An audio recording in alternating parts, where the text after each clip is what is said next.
Hello, in this video we're going to go over, now that we've entered all our plant information, it's time for us to actually look for our plants and see them in action. So if we click on the My Plants section, what we see here is a list of all of our flowers. Now before we go any further, I want to tell you that right now I only have 2 plants in here, but later you'll have many plants in your system, especially if you upgrade to a premium account and have more than your 5 basic plants or whatever. Then you'll want to be able to sort this. Well, you can do this with any of these controls up here. You can actually click on them and enter information. For instance, if I said Alabama and hit enter, it would limit to just show my Alabama plants. Of course, if I take that out and hit enter again, the other one comes back.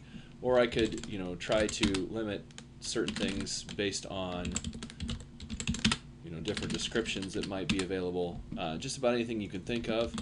So here's my hemerocalluses, they're both that. So here let's go with violet for the color. You can see that you can limit any of that information. The other nice thing is you can actually sort these columns. So if we get everything back, we can actually click on plant and sort this out.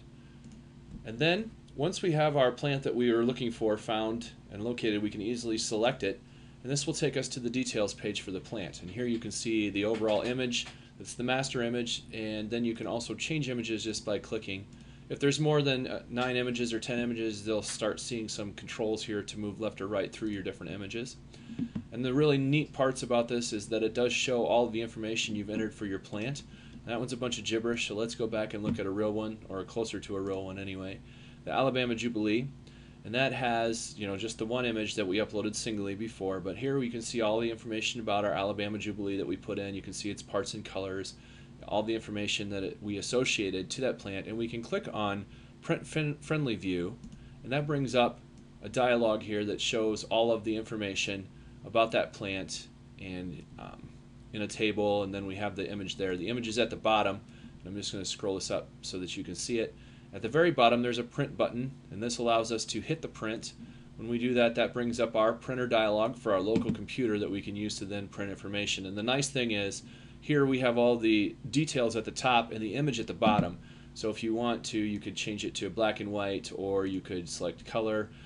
You can change that then to just print page 1, for instance, and then you don't have to worry about printing the image and wasting all that printer ink. But that would give you a really quick way to easily see your details about your specific plant and print them out so that you could use that if you're going to a convention, or if you were going to give a tour of your garden, or if you were dividing and selling or dividing and giving away your details. You could just pass this on to the next person and say, here's all the information about this plant.